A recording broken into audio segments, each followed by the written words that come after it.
Smoke rose above the Yemeni port city of Hodeidah in late July as the Israeli Air Force carried out a series of strikes on transportation and energy infrastructure. The operation, which marked Israel's first direct involvement in the country, came in response to Houthi strikes against Tel Aviv the week prior. Yet such strikes also occur in the context of the broader Red Sea crisis. In October 2023, in response to the Gaza conflict, the Houthis began a partial blockade of the Bab al-Mandab Strait. By January 2024, traffic through the Red Sea had halved, drawing the ire of the West. The United States launched Operation Prosperity Guardian, deploying a carrier strike group alongside 20 regional and international allies. The Americans had planned to take the fight directly to the Houthis, whereas their European allies sought to provide escort missions through their own separate task, named Operation Asymmetric. 6 months on, however, the Houthis remain undeterred, and more than 100 incidents have been reported with no end in sight. On the contrary, June saw a significant spike in attacks on shipping. The sinking of the MV Tutor, the second major vessel sunk by the Houthis since the start of the crisis, drove insurance premiums sky high. Not necessarily outgunned, but certainly outmaneuvered, the US Navy finds itself in the most intense naval engagement since the Second World War. Warfare is expensive, and the operation costs are already amounting to close to $4 billion. Yet Washington has made little to no progress in the fight against the Houthis. But why is that? Why is the world's premier naval power unable to overcome a ragtag band of rebels? Perhaps it is true, even giants can fall. Houthi attacks have increased global trade issues, and AI is now driving the race for control. Jobs are disappearing, and without AI skills, you risk getting behind. Today's sponsor can help you with that. Growth School is organizing the world's biggest 3 hours online AI masterclass, covering more than 25 AI tools, and I would like to invite you personally. The best part is that it's usually a paid mini course, but our first 1,000 viewers who join using the link below will get free access. Yes, for free. Plus, you'll get bonus resources worth $500. I and my team attended the masterclass. We loved it and would rate it 5 out of 5. It covers everything from job hunting and salary negotiation to mastering Excel and content creation. Whether you're in sales, marketing, tech, or an entrepreneur, this masterclass is for you. Growth School is the go-to platform to join the top 1% in an AI-first world. Click the link below to register for free now. Despite its current prominence, the Houthi movement has humble origins. Beginning its existence as a minor youth group in the early 1990s, it rapidly rose to prominence under the tutelage of its namesake, Hussein al-Houthi. Initially focused on Zayidi revivalism, which is one of the major branches of Shia Islam, the Houthis soon took on a more revolutionary character in response to the US invasion of Iraq. Before long, the group was questioning the legitimacy of the Yemeni state. In the 10 years that followed, Yemeni President Abdullah al-Saleh would attempt to crack down on the movement, driving the Houthis into the northern mountains. Squeezed between Yemen and Saudi Arabia, the Houthis began to move closer to other Shia factions in the Middle East, ultimately courting the support of Iran and its axis of resistance.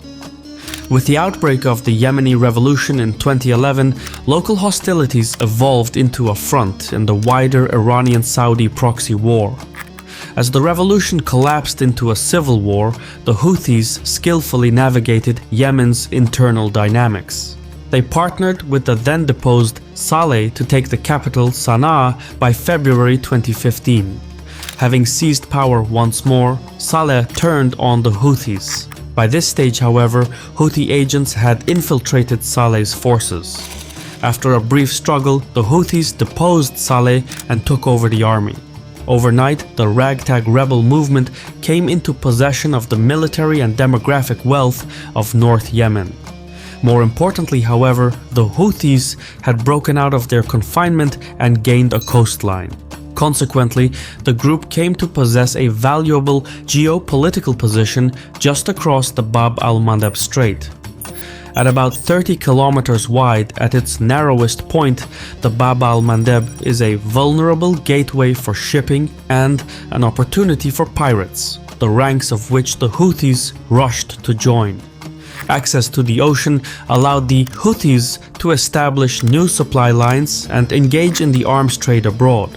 Thus, even as the Houthis later lost the port city of Aden, revenues from maritime-related activities and piracy remained high, surpassing $1.5 billion by 2020.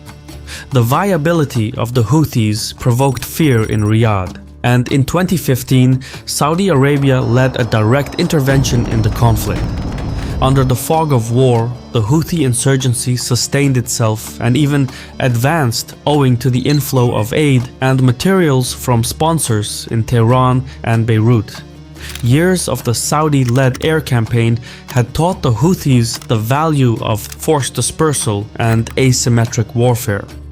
Through capturing several of Yemen's ports, the Houthis came into possession of the defunct Yemeni Navy's anti-ship missiles and limpet mines. But with Iranian assistance, such technologies were reverse-engineered into viable and deadly weapons. By 2022, the growing fleet of explosive boats was complemented by the delivery of a host of anti-ship rockets from Iran. These include the 120-kilometer ranged Noor and the 200-kilometer ranged Qadir anti-ship missiles, as well as the 300-kilometer ranged Khalij Fars anti-ship ballistic missile. Loitering munitions such as the Samad 3 drone and the Tofan 3 blowfish have likewise gradually found their way into the Houthi arsenal. The deployment of these weapons is believed to be coordinated by the Iranian intelligence cell on board the MV Behshad, which is a commercial cargo vessel that is used covertly for reconnaissance and intelligence operations in the Arabian Sea. As such, over time, fighting the Houthis became expensive, too expensive. By 2021, the Saudis signaled their intention to withdraw. The Houthis that emerged from the years of war were unrecognizable from the organization that had marched on Sana'a in 2015. As a truce was negotiated with Saudi Arabia, the Houthis sought to shore up their domestic and international standing. The outbreak of hostilities between Israel and Gaza provided that opportunity. By attaching its actions to a wider political narrative, the Houthis were able to re-engage in piracy politically cost-free. War had made the Houthis, and now the Houthis were poised to make war. In July of 2002, the US Navy conducted a war game known as the Millennium Challenge. Focused on a hypothetical war between the United States and Iran, the war game was notable in that it demonstrated the top-heavy US Navy's unpreparedness to defend against an asymmetrical threat. Throughout the war game, the team representing Iran dispersed their forces and utilized analog technologies such as motorcycle messengers and light signals to avoid detection. In combating the US Navy, the Iranian team employed fleets of waterborne, improvised explosive devices simultaneously with massive salvos of cruise missiles. The strategies employed by the Iranian team resulted in the deaths of an estimated 20,000 sailors and the destruction of 16 warships, 1 aircraft carrier, 10 cruisers, and 5 amphibious ships. 2 decades later, and the US Navy is confronted by a similar threat profile.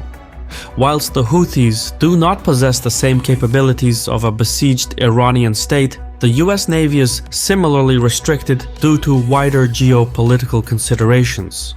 With tensions increasing in the South China Sea, Washington cannot afford to relocate its forces westwards. Resources are scarce. Such considerations also limit other aspects of American engagement. Between the ongoing Ukrainian war and the evolving hotspots in South America and the Middle East, American diplomatic and intelligence assets are stretched thinly. Where force can be applied, it is limited by the costs of deployment, which is not always measured in dollars. Since America is the chief global naval power, the US Navy must maintain a presence worldwide.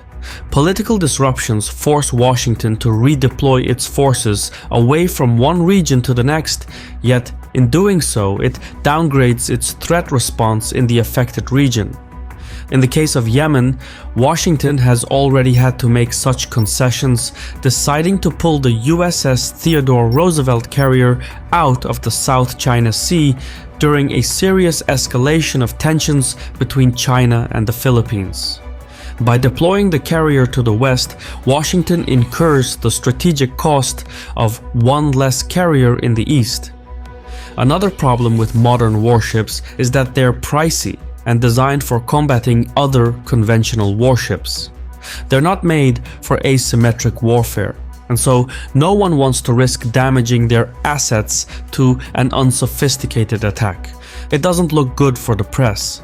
Ergo, warships are like poker chips. You don't use them unless you're willing to lose them. For instance, each Arleigh Burke-class destroyer deployed by the United States costs $2 billion to build and another $7 million to operate monthly. As for repair costs, these can be in the hundreds of millions, even if the damage is quite low. Take the case of the USS Cole bombing in the year 2000. Al-Qaeda built an explosive boat that cost less than $1 million.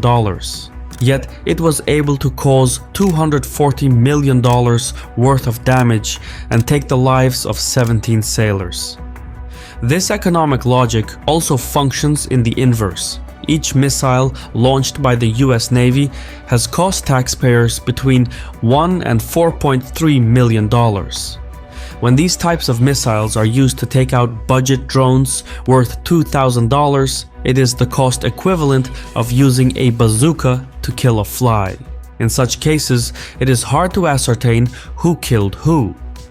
Not surprisingly, the total cost of Operation Prosperity Guardian, according to Al Jazeera, has amounted to $1.8 and $4 billion. These are not rookie numbers, and American taxpayers will consider such expenses as they go to the polls in November. The legacy of the wars in Iraq and Afghanistan has left the American electorate with little appetite for foreign wars, particularly not wars that necessitate deep commitments such as Israel's war in Gaza and its associated spillover. The nature of this conflict has also deprived Washington of relying on its traditional strategy of coalition building. Due to the intense controversy in Gaza, none of the Middle Eastern powers are willing to get directly involved. That leaves only the European powers, which are not much of help. The European Task Force, Operation Aspides, has totally different rules of engagement. For one, its mandate discourages direct strikes on Yemeni soil and instead limits European involvement to escorting operations. Yet, in deploying a naval mission apart from the US, the European navies face a dual crisis of capability and confidence. Simply put, the European fleet lacks the number of ships necessary to defend against the Houthis because it doesn't have the proper mission to start with. Even where such ships can be gathered, the absence of a unified EU command structure, as well as the lack of communication with the American-British mission, has been disastrous. Faced with such difficulties, it is no surprise that both operations have proven to be ineffective. The ineptitude of the US Navy has emboldened the Houthis, who have scaled up their attacks in recent months. For comparison, between January 2017 and June 2021, the Houthis performed 24 maritime drone attacks, on average one every 70 days. However, from November 2023 to July 2024, they have performed 77, on average one every 3 days. Such havoc has not been lost on insurers, who have increased premiums substantially. Costs are extrapolated along the supply chain, with each diversion around the Cape of Good Hope increasing the duration of shipping by 10 days. In global trade, every day added is accounted for in costs associated with fuel, crew salaries, and insurance premiums. So, logistics get expensive really fast. Lacking a military solution, Washington is increasingly forced to pursue a just as unpalatable diplomatic solution. But this disengaged policy only bolsters the prestige of the Houthis. Still, even in an unpalatable situation, there are choices between bad and worse. A few strategies are worth considering. On the one hand, Washington could resort to strengthening the official Yemeni government in Aden, which is unpopular, underfunded, and considered as illegitimate as the Houthis, given its reputation for incompetence, corruption, and infighting. A clear alternative to the Houthi insurgency must be shown to the Yemeni public so that they can decide what kind of country they want for themselves. America can count on decades of experience from Afghanistan in what works and doesn't, including the appropriate levels of funding, foreign involvement, political processes, and autonomous organic growth. On the other hand, a concerted UN effort will be necessary to enact change. Russia and China can sometimes act as spoilers in the Security Council, but this does not mean that they are immune to the Houthis' actions. In addition to direct and indirect economic costs, both are sensitive to Saudi Arabia's needs and may be persuaded to pressure Iran and the Houthis to subtly back down. America would likely need to make geopolitical concessions elsewhere to get the Russians and Chinese talking. However, saving the Red Sea might not justify sacrificing Ukraine and Taiwan, which is what Russia and China would undoubtedly bring up. So, back-channel diplomacy would probably not work. Lastly, if America is to stop the Houthis, it could try to bring about a reasonable end to the hostilities in Gaza.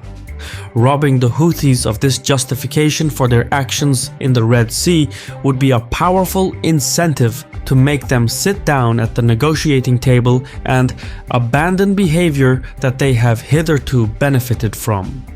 Admittedly, settling any deal that crosses Israel's interests would result in political backlash for the executive office, so this might not work either. By all accounts, Washington has inadvertently become a hostage to contemporary international relations.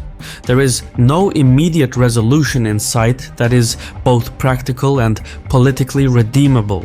It is unable to stop the Houthis by military means, just as it is unable to stop them by diplomatic means. Meanwhile, for the destitute Houthis, now is their window of opportunity.